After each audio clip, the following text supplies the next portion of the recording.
Hi, I'm Jay, and today I'm going to show you how to replace the wall fitting connector on your Polaris pool cleaner or pool vacuum.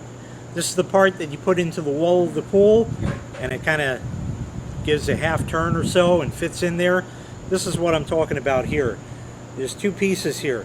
This piece here is the part that you put into the wall on your pool, and this is the actual connector piece itself.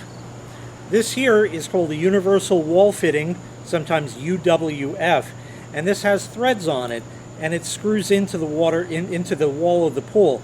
Now, my pool's already up and running. I can't really show you how to install this piece, but you simply unscrew the old one. And to do that, if you could do it by hand, you're all set. If not, you got a big pair of pliers on this nut-looking thing and unscrew it like a soda bottle cap. Just unscrew it right out and screw the new one in. You'd of course want to put the appropriate restrictor disc in there. Your old one will probably have one already, either a red one or a blue one. Whatever it has is what you put in. If you don't have one, then you leave it out. It's that simple. Let me show you how it's done. So here's my old one. It's been around. You have this nut on here. That stays, so you still need that. You're going to unscrew it. One way or the other, it's going to come off, and it unscrews onto the old fitting like that. Then you just take it and work the hose off, just like that. You need this nut. That's not included. You already have that. And you're going to put that on the new one, just like that. Then stick your hose on.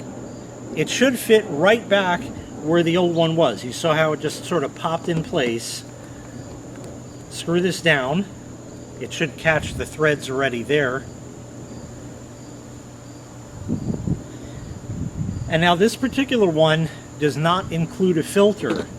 My old one has a filter. So you will need to transfer that over. You could always buy these filters if you need. You just grab it in the center, pull it right out like that, and that will fit in over here just like this. Fits right in.